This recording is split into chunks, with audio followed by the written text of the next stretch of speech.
Hello. It's really cool to meet you all. My name's Brendan. I'm a documentary filmmaker. I have not repaired the Hubble Space Telescope or squeezed through a cave recently, but I've had the pleasure and the honor to walk in other people's shoes for a living as a filmmaker. I've spent the better part of the last decade getting to travel around the world and share stories. And so I want to reflect with you all today about storytelling, because we're in this really interesting time of AI, of evolving technology. And I feel so focused on this moment and this month and this year where I want to think about storytelling on a broader scale of time. So at the end of 2021, this is me near Petrified Forest National Park in the US. I had a note in my pocket that said, "Catch him during a road trip." I had spent most of 2021 doing interviews for a civilian lunar space mission called Dear Moon. I was selected or whittled down out of 1 million people to a top 20 or 30, and it was a civilian mission funded by Yusaku Maezawa, an entrepreneur and billionaire, and his kind of dream was to bring artists and creatives on a trip around the moon, 8 spots aboard SpaceX's Starship. And so I thought if I went into this interview in person with him, with our Dear Moon group, and I had come straight off of taking a road trip, I might just have a little extra spark in my eye. Because for me, road tripping through different landscapes and kind of learning about myself through being on the road have been some of my most valuable moments as a human being here on Spaceship Earth. And so as I was in Petrified Forest, I saw a lot of petrified logs, but I also found this spot called Newspaper Rock. This is a series of 650 petroglyphs created by the Puebloan people somewhere between 600 and 2,000 years ago. I want you to pause on that. 1,400 years of a time span in which this was created. So perhaps for generations or centuries, 400 or 500 years of artists and storytellers came to this one rock and created this single mural trying to explore what it means to be human. So as a filmmaker so focused on right now, it had me really thinking about this idea of time. You know, Newspaper Rock is 600 to 2,000 years old. The oldest living redwood tree is 2,200 years old, older than the times of Jesus or Muhammad, and so many of these historical epics that feel so far in the past. There's a tree right now that has witnessed all of that.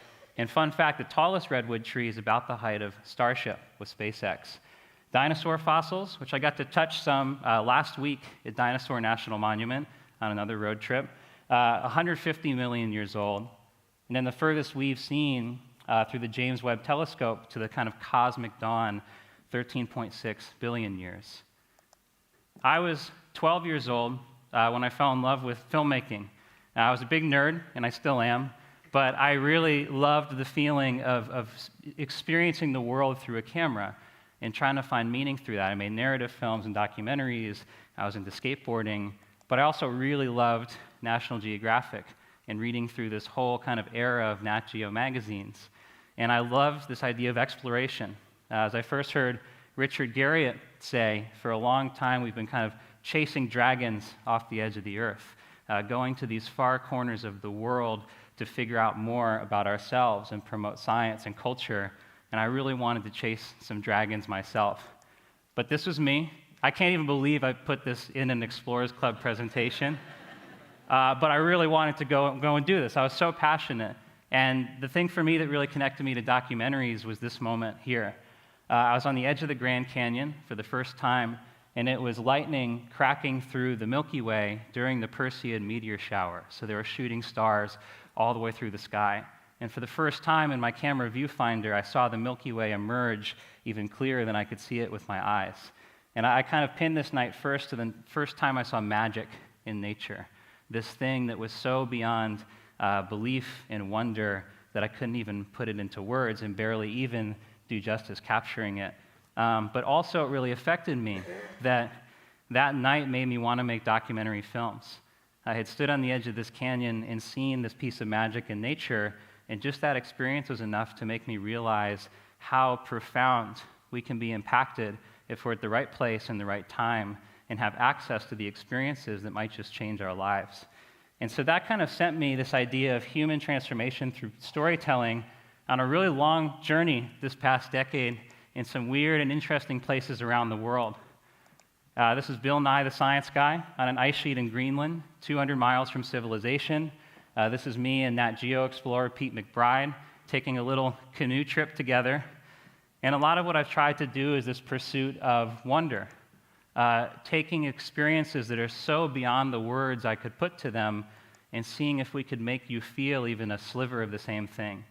And I think through storytelling and filmmaking personally, you can never get someone to feel exactly the way it does to go and have an experience that changes your life.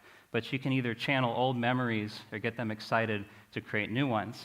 So a lot of when I'm capturing stuff, there's a tenseness of wanting to get as close as I can to making you feel the way that I do. But more than anything, I've fallen in love with this idea of human stories, the ways that we connect to the world around us, the tranquility, the healing, the darkness, the light, and seeing other people love things, love landscapes, love a career or a passion that they embark on. And so I'm going to show you just a little 3-minute journey through these years of filmmaking that I've been on, and you'll hear some voices from just a few of those stories. I encourage people to take this opportunity to be humbled before this living classroom that we have entrusted to us. Our word for God is a verb, living in unity.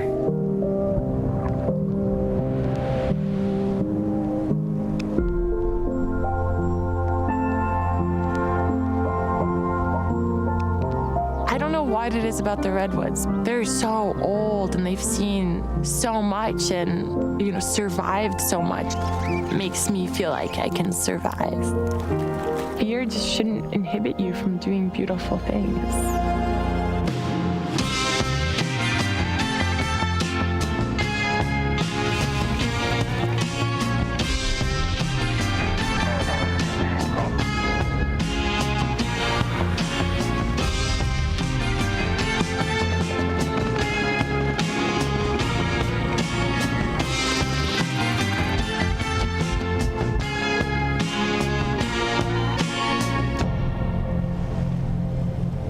If we try to understand each other, if we try to de-emphasize those things that divide us, we can achieve some level of peace.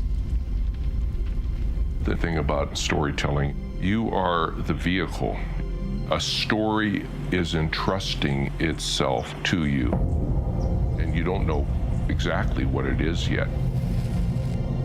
It's an awesome responsibility.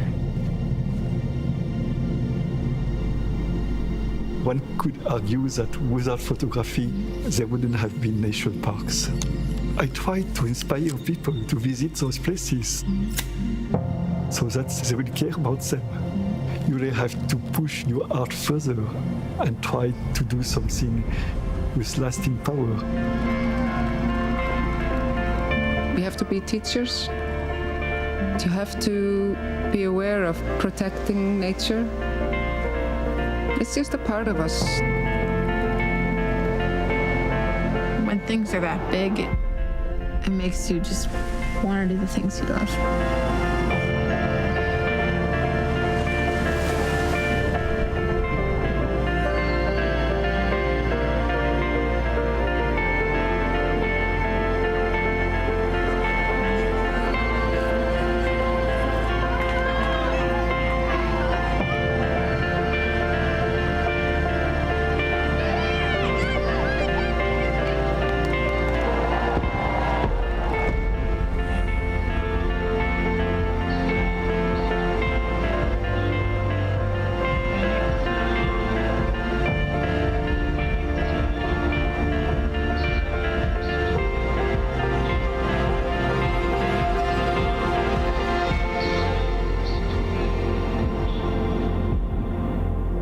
We are all children of this common mystery.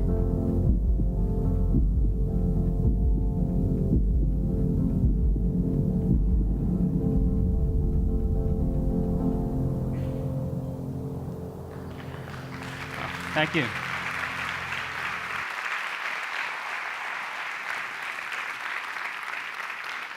So those are stories of others, but I think the stories that we tell ourselves are just as powerful, perhaps more.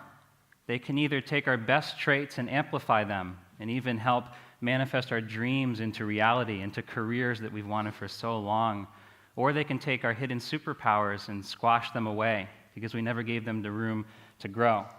Stories like, I'm an artist, I'm a caretaker, I'm a parent, mother, a father, I'm not worthy, I'm an imposter, I'm not enough, people don't like me, I'm an astronaut, I'm a scientist, I'm an explorer. And for me, my real exploration has been through the US national parks. I, coming out of college, wanted to take on kind of the most ambitious, exciting film project that I possibly could and make a film that hopefully only I could make, which I think is a marker of good art, that it's just a story that you really need to tell. And I wanted to create kind of a human tapestry through the national park system of common people who connected to these places like I did, first going to the Grand Canyon. So me and my friend Anthony set out together and spent a summer on the road and subsequently a bunch of shoots over the course of years, and this became my white whale of a project. The film took 7 years to eventually finish.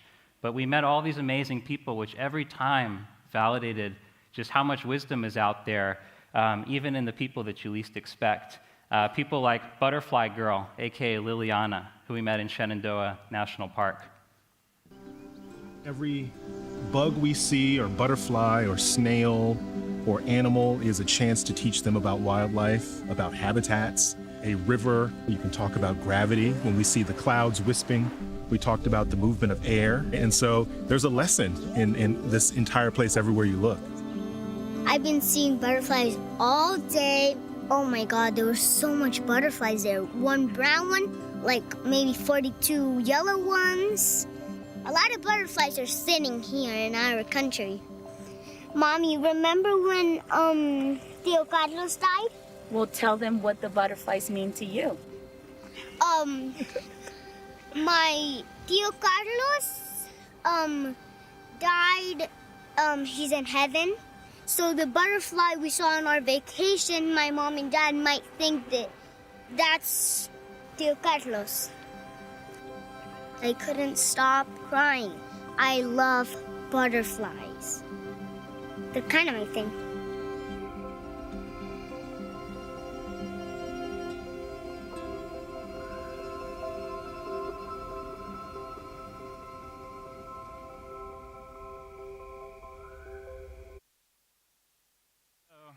Oh. It's all her. She is like the coolest. She made my job as a filmmaker very easy, but thank you. So this film, it's called Out There, a national park story. And it's this big human tapestry and kind of my ode to my own journey of getting outside my comfort zone to kind of do that thing I'd always dreamed of and saw what I learned from it. One of the most profound moments making the film was talking to Jack Gladstone. He's a member of the Blackfeet Nation outside of Glacier National Park, and his people descend into that landscape for 13,000 years.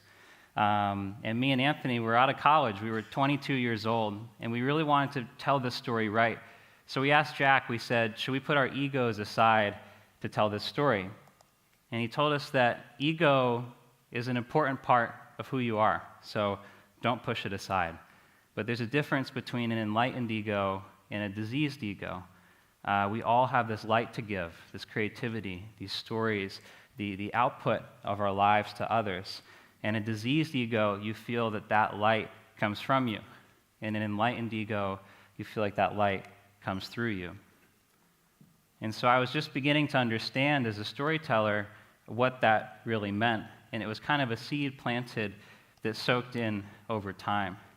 But if we're talking about time, we can't just talk about what's behind us, but I have to touch briefly on looking ahead as well. This is the entryway to the Clock of the Long Now in a mountain in southern Texas. It is this gigantic spiral clock built into the shaft of this mountain made to last 10,000 years. There's going to be chimes that tick on the hundreds, chimes that tick on the thousands. And this is Stuart Brand. He was the kind of founder of a catalog called the Whole Earth Catalog, which is almost an early way for us to seek tools. It was almost like an early Google, as well as promoting to see an image of the whole Earth for the first time. And so Stuart, in him walking out of the shaft of this mountain, which I was the one filming, has some really cool ideas on time, looking 10,000 years ahead. People wind up writing memoirs because they want their children to know what their life was really like. People are really interested in their parents' story, maybe their grandparents' story.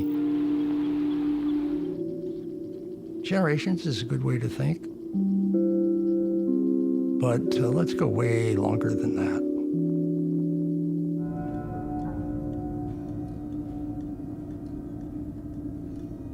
Once you are holding these longer time frames in mind, that start to raise the question of, what do you do on Monday? Does your behavior start to reflect this larger frame?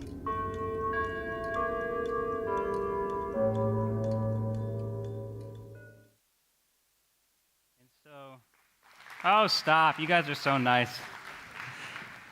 So my full circle moment with all of this stuff came towards the end of making my national parks film.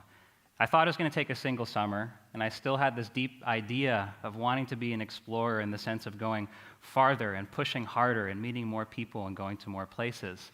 So I was on year 5 or 6. My partner, Gabby, who's also a filmmaker, was kind of like, it's time to stop editing late nights to get this film finished. And me, on a deeper level, I was just really ready to figure out what this ending was. I felt ashamed. I was really disappointed in myself for taking so long on this story, but just felt that there was some reason it was unfolding. So I was coming from New River Gorge, one of the newest national parks in the country at the time. This was just like a year and a half, 2 years ago. And I visited my grandfather, Grandpa Jim. He's 92 years old, and I had all my camera gear with me. So me and Gabby just wanted to capture his legacy and hear his stories and kind of preserve him while he's clear and while he's with us. And he said, hey, I have this old photo album. I actually took a road trip to Alaska with a buddy of mine when I was younger. Turns out he was 22, the same age that me and Anthony were when we did our time in the parks. And it was called Hot Alaska. But so as I started looking through this album, what really shook me was that it was not just memories that he had or a road trip, but his memories began feeling like my own. He not only had road tripped to Alaska, but he had gone to 5 or 6 different national parks. He visited the Blackfeet Nation and a lot of these same places that we had gone ourselves. And so as I was looking at his memories, it kind of felt like I was looking into a portal of my own past. And it dawned on me. I had spent 7 years trying to figure out why I was road tripping in national parks. And when we set out, it was for the centennial, because they had been preserved for 100 years.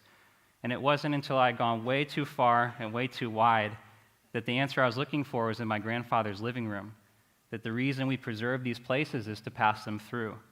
It's not just to have a grander experience. It's not just to seek more, but sometimes it's just to let that story continue and give future generations the opportunities to have those stories themselves. And so that was the story I was really excited to bring to space. So at the end of 2021, remember I had my note, catch him during a road trip. I was selected for the Deer Moon mission. And for the past 2 or 3 years, me and Kareem, who's speaking next, have been next in line as the civilians and first civilian artists that would take this historic journey around the moon. And as much as we lived that walk of life and began planning our art, unfortunately, just a few weeks ago, the Deer Moon mission was canceled. The entrepreneur and billionaire Yusaku Maezawa decided that it was time to move on from this timeline that he hoped would happen in 2023 or 2024, and effectively ended our mission there. But for me, thinking of time and just the greater responsibility of carrying all this on, I'm just so honored to have carried that baton for a few years, because artists will go to space. We have this whole new era of exploring what it means to be human in space. And I won't let go of my dream of going up there, because it taught me just how big you can dream, and in a crazy scenario, those dreams might just come true, or almost, until they do come true. So when we think back to Newspaper Rock, I would just encourage all of us to think of this longer story, the values that we're passing through, and the idea that being an explorer is definitely going far and wide and getting deeper into the universe, but it's also exploring inside. It's mindfulness. It's figuring out the stories that exist within ourselves that we don't quite know yet. And so as we go into this next era of exploration, it really doesn't feel too different. It feels like we're in this new phase of coming up to Newspaper Rock, putting our stories down and letting that story echo through generations. So thank you all for your time, and go tell some stories.